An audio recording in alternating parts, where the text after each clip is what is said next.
매일 성경 묵상 나눔입니다. 6월 6일 월요일입니다. 사무엘상 18장 1절에서 16절이 오늘의 본문입니다. 본문을 읽습니다.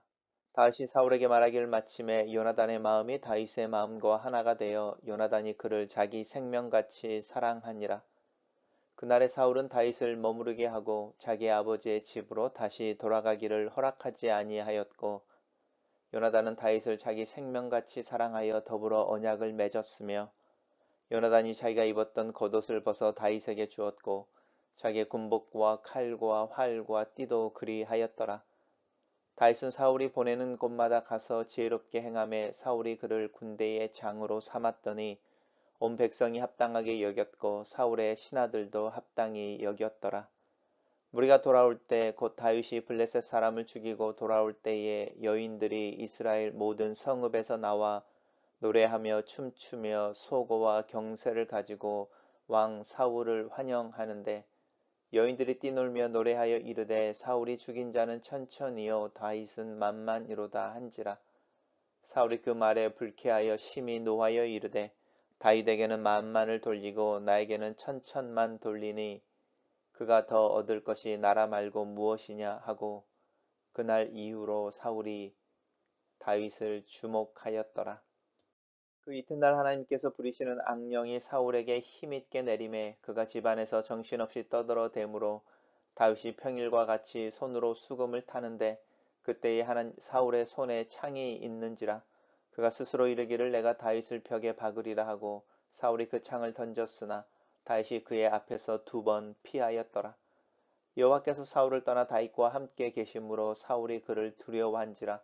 그러므로 사울이 그를 자기 곁에서 떠나게 하고 그를 천부장으로 삼음에 그가 백성 앞에 출입하며 다윗이 그 모든 일을 지혜롭게 행하니라. 여호와께서 그와 함께 계시니라. 사울은 다윗이 크게 지혜롭게 행함을 보고 그를 두려워하였으나 온 이스라엘과 유다는 다윗을 사랑하였으니 이는 그가 자기들 앞에 출입하기 때문이었더라. 오늘의 본문은 세 개의 단락으로 나누어져 있습니다. 첫 번째 단락입니다. 다윗이 사울에게 말하길 마침에라고 하는 부분은 골리앗을 우리 어제 묵상했던 것처럼 골리앗을 죽이고 골리앗의 머리를 가지고 온 다윗에게 이제 사울이 다윗이 누구인지를 확인하는 부분에 대한 이야기입니다. 나는 이새의 아들입니다. 라고 말하는 부분이죠. 이미 사울과 다윗은 관계가 있었고 또 알고 있었지만 그리고 전쟁에 나갈 때 다윗과 사울이 이미 만났었지만 그 싸움 이후로 한 번 더 이 다윗의 정체성에 대해서 또 정체에 대해서 사울이 한 번 더 확인하는 부분이 어제 묵상하는 본문에 있었습니다. 요나단의 마음이 다윗의 마음과 하나가 되었다. 성경에 나오는 가장 아름다운 우정의 모습인 거죠. 요나단이 다윗을 자기 생명과 같이 사랑하였다. 흥미로운 것은 다윗이 요나단의 사랑에 반응하는 부분에 대한 이야기는 사실은 잘 안 나오죠. 오늘 본문 속에서. 우정이라고 하는 것, 관계라고 하는 것은 어떤 사람이 그 상대가 되는 사람을 더 사랑하는 부분이 사실은 있습니다. 다윗과 요나단의 마음이 하나가 되고 둘이 친구가 되었지만 그 둘 사이에서 더 사랑하는 사람은 요나단이었던 것이 분명한 것이죠. 그래서 요나단이 다윗을 자기 생명같이 사랑하여서 더불어 언약을 맺었다라고 하는 부분입니다. 그리고 요나단이 자기가 입었던 겉옷인데요. 이 겉옷은 신분을 의미하는 거죠. 자기의 군복이라고 하는 것도 전쟁터에서의 자기의 신분을 의미하는 것고 칼이라고 하는 부분 기억나실지 모르겠습니다만은 사울과 요나단만이 철기로 되어진 철제 칼을 가지고 있었습니다. 그 칼을 다윗에게 주는 거죠. 활과 띠도 특별한 무기의 모습이었을 겁니다. 근데 재밌는 것은 요나단이 다윗에게 건네주는 갑옷, 또 군복, 칼, 활, 띠 이런 부분들은 요나단이 사울의 아들로서 이제 왕자로서 누리고 있는 특권과 관련되어진다는 겁니다. 단순히 사랑하는 친구에게 자기의 것을 선물로 주는 것이 아니라 사실은 지금 이 행위는 요나단이 무엇을 이야기하고 있냐면 다윗 네가 나 대신 내 아버지의 왕위를 이어받아 하나님의 말씀과 은혜 가운데 이스라엘을 다스릴 후계자가 되어야 한다라는 이야기입니다. 요나단이 결코 쉬운 행동을 하고 있는 것은 아니죠. 정말 어려운 행동이고 자기의 특권을 포기하는 행동입니다. 다윗은 사울이 보내는 곳마다 지혜롭게 행하여 사울이 그를 군대의 장관으로 삼았고 그 군대의 장관으로 삼은 것에 대해 온 백성들과 사울의 신하들도 합당하게 여겼다. 이렇게 말합니다.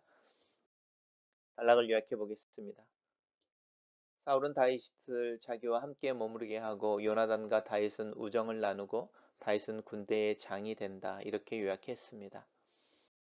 두 번째 단락에서는 이제 특별히 한 날에 대한 이야기를 하고 있는데 다윗이 블레셋 사람을 죽이고 돌아올 때에 라고 말하는 골리앗과의 싸움에서 이기고 이스라엘에게 승전의 어떤 원인이 되어지고 이제 전리품과 함께 기세당당하게 돌아오는 부분인데 그때 이스라엘 모든 성읍에서 여인들이 나와서 춤을 추면서 이제 환영하는데 사실은 다윗을 환영하는 게 아니고 왕 사울을 환영하고 있죠. 당연한 것이죠. 사울 스스로도 이것을 당연하게 여겼을 것입니다. 문제는 무엇이냐면 그 여인들이 노래하는 노래의 가사인데 사울의 죽은 자는 천천히요 다윗이 죽인 자는 만만이다 이렇게 말하는 부분 속에서 이 천이라는 숫자와 만이라고 하는 숫자 사이의 갭에 대해서 사울이 굉장히 민감하게 반응하고 있습니다. 불쾌하고 심히 노하였다라고 하는 부분이고 이 천천과 만만의 차이를 이제 다윗이 나에게서 내 왕위를 뺏어가고 또 나의 정적이 될 것이다 라고 하는 부분인 거죠. 그래서 사울이 다윗을 주목했다라고 하는 부분은 경계하기 시작했다라는 뜻입니다. 근데 재밌는 것은 천천이라는 것과 만만이라고 하는 것은 많다는 뜻입니다. 많다는 뜻이고요. 그리고 이것을 문자적으로 숫자적으로 단순 비교해서 다윗이 더 많은 사람을 죽였다, 적군을 죽였다 그런 뜻은 아닌 거죠. 그래서 이제 공적에 대한 이야기를 하고 있는데 사실은 듣기에 따라서 사울과 같은 반응을 할 수도 있고 아니면은 다윗을 칭찬하고 그냥 전승을 노래하는 여인들의 단순한 노래로 이렇게 여길 수도 있습니다. 단락을 요약해 보겠습니다. 다윗이 골리앗을 죽이고 돌아올 때 여인들이 노래하기를 사울이 죽인 자는 천천히요 다윗은 만만이로다 하고 이 노래를 들은 사울은 불쾌해하고 다윗을 신경 쓰기 시작한다. 이렇게 요약했습니다. 세 번째 단락은 그렇게 들어온 거죠. 승전하고 전쟁에서 돌아온 그 다음 날 하나님께서 부리는 악령이 사울에게 특별히 힘있게 임하는데 사울이 정신없이 떠들어댔다 이렇게 말하는데 이 불안증인 거죠. 극심한 어떤 불안과 또 어떤 강박이나 이제 이런 증세를 사울이 보이고 있습니다. 그럴 때에 다윗이 평일과 같이라고 하는데 다윗이 그 전에 젊은 소년으로서 왕의 정신적인 이 병을 발작을 진정시키기 위해 수금을 타는 자로 택해져서 사울의 궁전에 있었던 것을 기억하실 것입니다. 그 이 평일과 같은 이라는 뜻이죠. 자기가 그 전에 했던 것처럼 수금을 타는데 그날은 특별히 사울의 손이 창이 있었고 그 창을 다윗에게 2번이나 던지는 거죠. 다윗을 죽이려고 하는 것입니다. 그런데 하나님께서 사울을 떠나 다윗과 함께 계셨다라고 하는 부분, 여호와께서 다윗과 함께 계셨다라고 하는 부분이 오늘 본문 속에서 계속 강조되어지면서 다윗의 안전에 대해 하나님이 보장해 주시고 다윗과 함께 계신 하나님의 임재를 보는 사울은 이제 다윗을 질투하는 것을 넘어서 두려워하기 시작합니다. 흥미로운 것은 이 두려움을 사울이 다윗을 자기 곁에 떠나게 하고 천부장으로 삼았다라는 것입니다. 천부장으로 삼아서 백성들 앞에 출입했다라는 것은 단순히 그냥 돌아다니고 집 밖에서 나와서 직장에서 일하고 돌아가는 그런 일을 이야기하는 게 아니고 출입하였다라고 하는 부분은 전쟁터에 나갔다는 뜻입니다. 그러니까 사울의 생애 속에 계속적인 전쟁이 있었고 그 전쟁의 맨 앞에나 또 그 전쟁의 책임들의 대부분이 천부장이라고 이야기하는 다윗에게 있었습니다. 왜 자기가 무서워하고 또 질투하는 그 다윗을 천부장으로 삼아 전쟁터에 내보냈을까? 어쩌면 이 경험이 다윗이 나중에 자기의 잘못을 감추기 위해 바세바, 우리아의 아내 바세바와 사이에 자기의 잘못을 감추기 위해 우리아를 죽이는 전략으로 썼던 것이 전쟁터의 최전선에 우리아를 보내는 것이었는데 어쩌면 그 아이디어를 자기의 경험에서 얻은 것일 수도 있습니다. 사울이 다윗을 천부장으로 삼아 전쟁터에 지속적으로 내보내는 걸 통해 다윗이 전쟁터에서 죽는 걸 바랬을 것입니다. 하지만 하나님이 그와 함께 하셨다라고 하는 부분입니다. 단락을 요약해 보겠습니다. 사울이 발작하던 때에 다윗이 옆에서 수금을 타는데 사울이 창을 던져 다윗을 죽이려고 한다. 사울이 하나님이 함께 하시는 다윗을 시기한다. 이렇게 정리했습니다. 첫 번째 묵상 나눔입니다. 운명의 장난처럼 보이는 장면이다. 사울은 다윗의 명성과 영성을 시기하기 시작하고 결국에는 다윗을 죽이려고 할 것이다. 사울의 아들 요나단은 다윗을 자신의 마음과 생명을 다해 사랑하고 우정을 나눈다. 왕권을 상징하는 의복과 무기마저 다윗에게 기꺼이 넘겨준다. 요나단은 이미 다윗을 자기 아버지 사울의 뒤를 이을 왕으로 인정하고 있는 것처럼 보인다. 호련단신으로 믿음만으로 블레셋의 적진으로 침투해 갔던 그 용기만큼이나 요나단의 마음은 단순하고 깨끗하다. 하나님 앞에서 스스럼 없는 모습이, 그 진실함이, 자신의 특권을 기꺼이 넘겨줄 줄 아는 마음이 참 부럽다. 하나님의 일은 하나님이 하신다는 것이다. 내 특권과 내 위치, 내 역할에 대해 집착하는 잘못을 범하고 있지는 않는지. 두 번째 묵상 나눔입니다.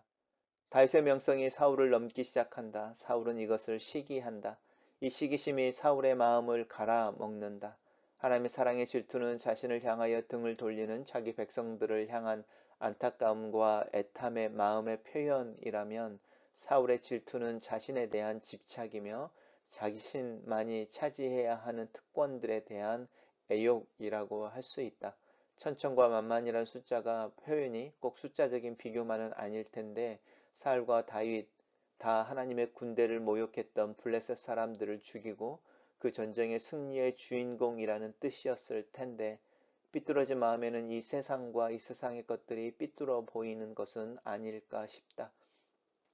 내가 내 마음으로 만드는 세상은 어떤 모습인지, 그 내 세상 속의 사람들은 사랑할 만하고 신뢰할 만한 사람들인지, 내 마음을, 내가 바라보는 세상을, 또 내가 생각하는 사람들의 모습에 대해 생각해 본다.